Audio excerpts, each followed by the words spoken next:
não sei se é proposital ou não, mas além de ser um bom filme, Thunderbolts consegue ser uma sátira e uma crítica a um dos commodities culturais mais explorados em Hollywood atualmente, a nostalgia.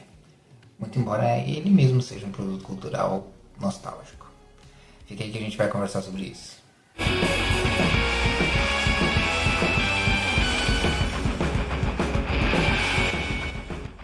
E aí galera, tudo certo?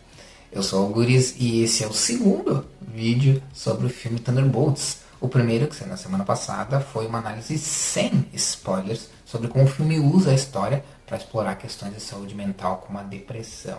Mas não se alegre muito, isso não quer dizer que eu vou começar a fazer conteúdo mais frequente, tá? Infelizmente eu ainda sigo com a produção dos vídeos na base do quando dá. Felizmente consegui fazer 2 vídeos seguidos dessa vez. Mas nesse vídeo eu vou falar sobre algo completamente diferente, tá? Que é um assunto que precisa que eu fale de forma mais aprofundada sobre o plot do filme, então esse vai ser um vídeo com muitos spoilers. Se ainda não assistiu o filme e se importa com spoilers, segura esse vídeo aqui para ver depois que você assistir. Thunderbolts é o 36º filme do MCU. Isso aí. A Marvel já lançou 36 filmes dentro do seu universo compartilhado desde 2007, ou seja, em quase 20 anos. Eu não vou nem entrar na questão das séries de TV e dos especiais de TV. O MCU deu o seu pontapé inicial numa época em que os super-heróis estavam começando a cair nas graças do público e foi basicamente responsável por consolidar esse gênero no cinema e tornar os filmes de super-herói uma coisa normal, né? Lugar comum no cinema. E isso é ao mesmo tempo uma coisa boa e ruim para quem gosta de super-heróis. Boa porque a gente tem conteúdo de super-herói a rodo, né? Hoje em dia, seja na TV, seja no cinema. E quem é mais velho sabe que antigamente não era bem assim. Quem tem mais de 40 anos, por exemplo, sabe como era viver uma época em que a gente tinha 6 filmes de super-herói bem sucedidos numa década inteira. E 70% desses filmes eram só do Batman. Então, da minha parte, eu posso dizer que eu não sinto a menor falta dessa época. Mas, por outro lado, a série de filmes de super-herói também faz a gente ficar um pouco frustrado, porque os estúdios acabam frequentemente querendo ficar reciclando, né, o que funcionou, ao invés de seguir explorando o gênero em outras direções, né? E isso faz com que muitas produções sejam, na melhor das hipóteses, mais do mesmo, e na pior, completas porcarias, né? O interessante é que o MCU já está aí há tempo suficiente para que os filmes mais antigos tenham eles mesmos se tornado objetos de nostalgia pelos fãs, né? Muitos deles crianças quando o universo cinematográfico da Marvel começou e que hoje já são maiores de idade, né? Já são adultos. Muito embora alguns deles ainda se comportem como criança quando o assunto é filme de super-herói, né? A nostalgia, que é definida como um sentimento de saudade do passado ou por algo vivido no passado, se tornou um dos maiores commodities de Hollywood e não por acaso, né? A gente vive uma época de excesso de conteúdo e quem cria um produto que já possui um valor sentimental prévio agregado tende a ter um público fiel já de saída, né? Então acaba ficando em vantagem. Não é à toa que o cenário hollywoodiano atual, seja em filmes ou séries, é feito quase só de produções que são ou continuações de produções anteriores, ou que estão conectadas a outras produções dentro do mesmo universo ficcional, ou adaptações de outras mídias cujo material-fonte já possui uma base prévia de fãs, como livros e videogames. E o Hollywood descobriu que a melhor maneira de manter o espectador refém dessas produções é apostando forte, né, no sentimento de nostalgia da galera, o que tem funcionado maravilhas, na verdade, né, com um monte de filmes de sucesso que são ou remakes ou continuações de filmes antigos. O tema da nostalgia e como ela está em primeiro plano não é um fenômeno restrito a Hollywood. Ela é uma consequência do zeitgeist da sociedade atual como um todo, né? Onde a satisfação no presente é rápida e temporária e a perspectiva de futuro é pessimista até nas gerações mais novas, que normalmente seriam mais otimistas, né? E isso faz com que a gente busque o tempo inteiro conforto no passado, ou melhor, uma sensação nostálgica que faz o passado parecer melhor do que o presente e o futuro. Isso se manifesta na sociedade das mais diversas formas, assim, desde das maneiras óbvias, né, como o nosso apego a produções culturais antigas, que é sobre o que a gente está falando aqui, até efeitos mais sutis, assim, mas bastante preocupantes, como a distorção da percepção da realidade causada pela nostalgia, ou mesmo pela ideia de uma nostalgia por algo que não se viveu, como muitos jovens têm hoje, e que traz de volta coisas que deveriam ter ficado para trás, como nazismo, fascismo, negação científica e por aí vai. É claro que esse não é um vídeo sobre as mazelas da sociedade, pelo menos não diretamente, mas a distorção da realidade causada pela nostalgia também afeta Hollywood, às vezes, para o mal dos estúdios, que muitas vezes faz uma sequência que tem exatamente a mesma vibe do filme original, que eles acham que, né, vai fazer um sucesso por causa disso, mas que acaba não se conectando com os fãs simplesmente porque a percepção nostálgica que a gente tem com o produto cultural tem mais a ver com sentimentos e emoções despertadas naquele período, naquele contexto específico quando a gente assistiu o filme, do que a qualidade ou a estrutura do filme em si, objetivamente falando. Isso causa uma distorção de realidade que descola nossa percepção subjetiva do filme, faz com que a gente olhe para algumas continuações atuais e não reconheça o filme original. Não necessariamente porque ele não é como o filme original, às vezes ele é exatamente como o filme original, mas sim porque ele não é como a nossa percepção subjetiva do filme original. Ainda assim, nostalgia é uma aposta muito lucrativa, simplesmente porque, na pior das hipóteses, os fãs vão querer conferir como ficou o resultado, nem que seja para reclamar. Mesmo que eles odeiem e não assistam de novo, pelo menos eles garantiram o ingresso no lançamento e já deram dinheiro pro estúdio, né? É por isso que cada vez mais os estúdios estão se focando no primeiro fim de semana de lançamento dos filmes. Eles sabem que a tendência é que a curiosidade inicial se esvazie muito rápido. Então, quanto mais grana eles conseguirem na estreia, melhor, porque existe maior probabilidade de eles conseguirem pagar o filme. O mesmo vale para séries. É cada vez mais comum serviços como o Netflix focarem seus gastos na estreia de uma série para gerar hype e gerar o máximo de fãs possível no início. E não se preocupar muito em gastar na divulgação depois, nas temporadas seguintes. Porque eles sabem que tem muito conteúdo por aí e vai ser mais e mais difícil trazer fãs novos depois que o hype inicial da série passou. Claro que há exceções, especialmente em séries muito populares ou temporadas finais, né? Mas muitas séries acabam sobrevivendo apenas dos fãs que começaram com a série e não desistiram com o tempo. E não trazem novos fãs, né? Empresas como a Netflix sabem disso e por isso mesmo não ficam gastando muito com marketing nas temporadas posteriores quanto eles gastaram na estreia da série.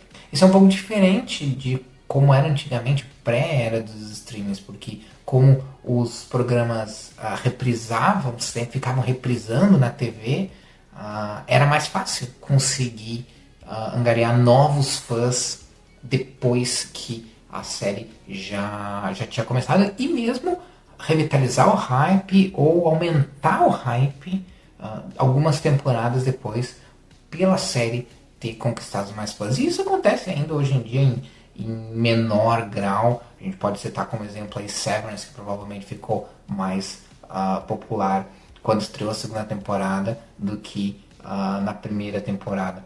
Mas em geral isso é mais e mais difícil de acontecer porque existe muito conteúdo, as pessoas se distraem demais pelo conteúdo e acabam indo procurar outras coisas e muitas acabam não voltando, né?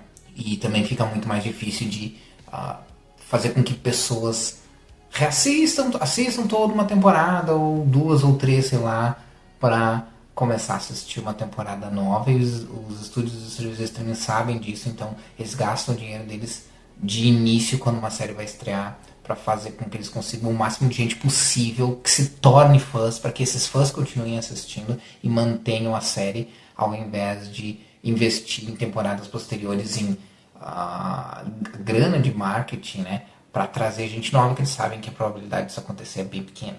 Mas, no fim das contas, né, todo esse foco em nostalgia tem um único objetivo e não é trazer momentos felizes de volta para o espectador, né? É agarrar essa atenção e manter ele preso emocionalmente a um produto para que ele continue voltando a consumir esse produto e derivações desse produto e siga dando lucro para as empresas, né? E o que tudo isso tem a ver com Thunderbolts, né? Depois dessa longuíssima introdução sobre o assunto, o que tudo isso tem a ver com o filme, né, dos Thunderbolts? Na verdade, bem mais do que imagina e além do óbvio do que se poderia esperar. Da construção do filme, aos personagens envolvidos, e até mesmo o desfecho e as cenas pós-crédito, tudo nele nos remete a essa ideia de como a nostalgia é usada para manipular a percepção das pessoas e como esse sentimento se tornou um pote de ouro para o capitalismo e para quem quer ou é esperto o suficiente para comercializar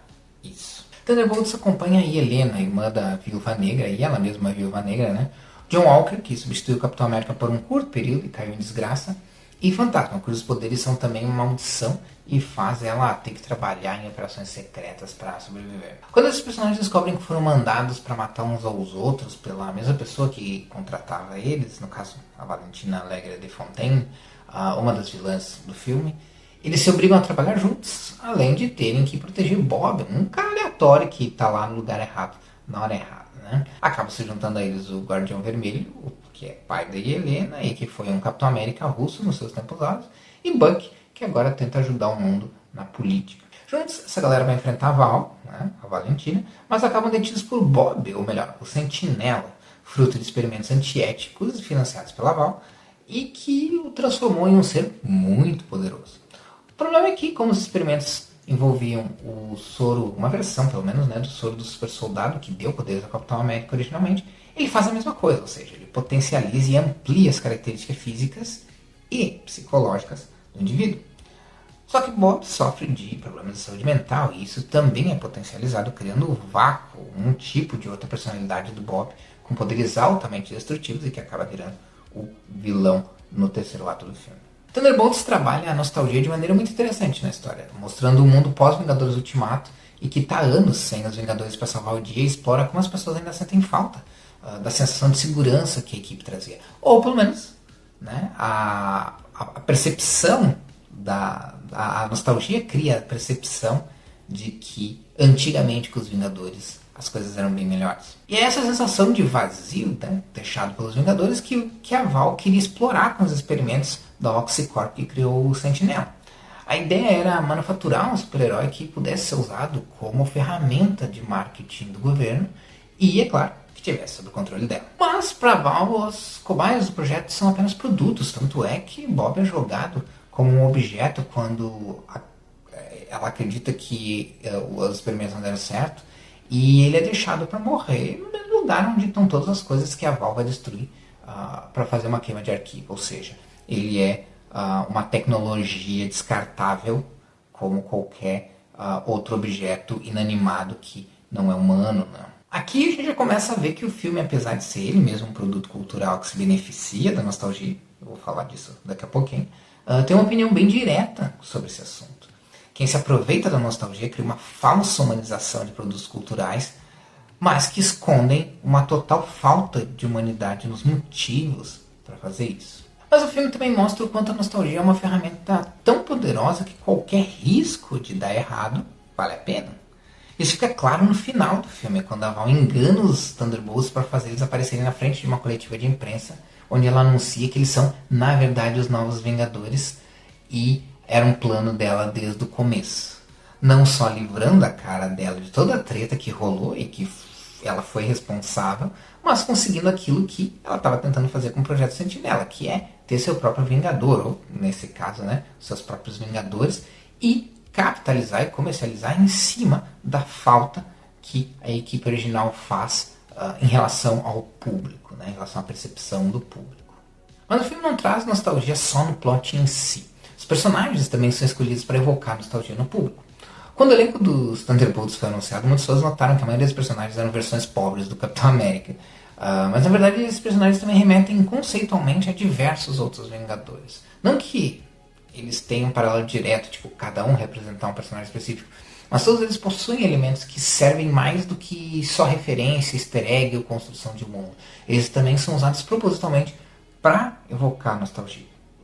E Helena é, claro, a mais óbvia, né? Sendo uma versão da Viúva Negra. O Guardião Vermelho, John Walker e Buck estão ligados pelas conexões ao Capitão América, mas não só na iconografia, no soro do super soldado também, né? Val é uma espécie de Nick Fury e o Sentinela, além de também ter ecos no Capitão América, o seu nível de poder, instabilidade mental e imprevisibilidade remetem ao Hulk. Mas a história não traz de volta elementos para tentar repetir a fórmula.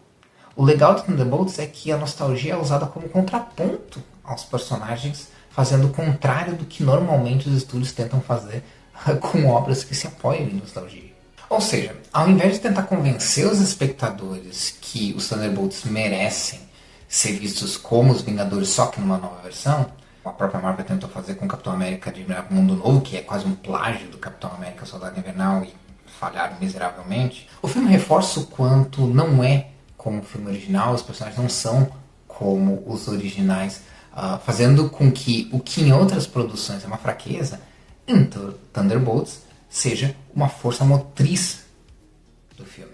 Então Irene se sente uma versão inferior da irmã. Guardião Vermelho não é capaz de perceber que virou um pastiche do Capitão América. John Walker é uma versão distorcida do Capitão América. Sentinela é uma versão menos animalesca do Hulk, mas igualmente imprevisível. E também uma versão do Capitão América que deu errado. E a Valentina é uma versão maligna do Nick Fury.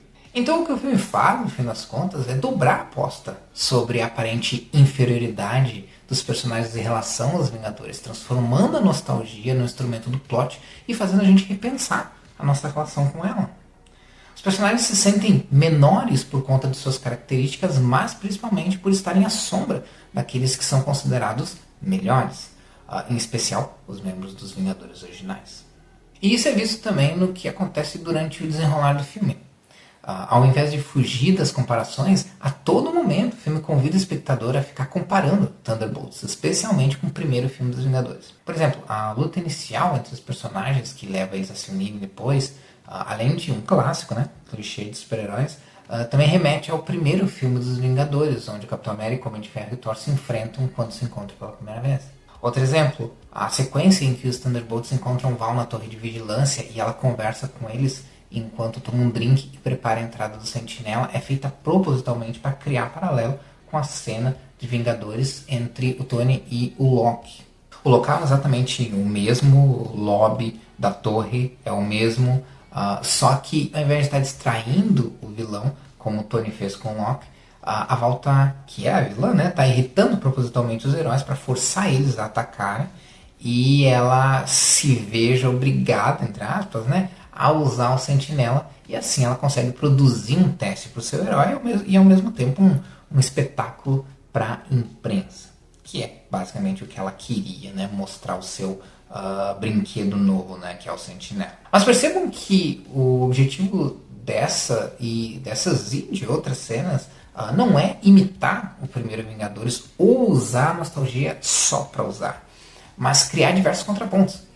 Um deles é narrativo, ou seja, mostrar que o mundo mudou desde que os Vingadores deixaram de existir e se tornou mais cínico, mais sombrio. E as coisas que acontecem, elas são, digamos, um espelho distorcido do que acontecia antigamente. E o outro é estratégico, ao não se esconder da comparação com Vingadores e forçar, né, o espectador a notar a clara diferença entre os filmes e entre os personagens, o diretor Jake Schreier consegue ressignificar, para não termo da moda, né, a relação entre o passado e o presente sem que um canibalize o outro e sem que um se oponha ao outro, né, mas se complementem. Os créditos finais do filme também são um elemento à parte, mostrando como a mídia está lidando com o anúncio dos Novos Vingadores com bastante ceticismo, deixando claro que o filme está bem ciente que vão ser feitas comparações, que os fãs vão fazer comparações entre esses personagens, esses novos Vingadores e os Vingadores antigos, né? O que é inevitável. E até mesmo as duas cenas pós-créditos reforçam essa questão da nostalgia e da sobreposição, na verdade, né? da mescla entre nostalgia e capitalismo. A primeira, com o Guardião Dourado tendo o seu sonho realizado, né? De se ver numa caixa de cereal, traz pra gente a ideia de como a gente está emocionalmente conectado com produtos de consumo, não só com filmes, né? Todo mundo pode lembrar de propagandas de produtos específicos que consumia quando era criança e que é bastante nostálgico a respeito disso, né? E nessa conexão, né, que a comercialização da nostalgia age, né? E a segunda cena, né, que pelo menos para quem acompanha o MCU é mais relevante, também brinca com a ideia da equipe ser uma segunda divisão, digamos assim, dos Vingadores, né?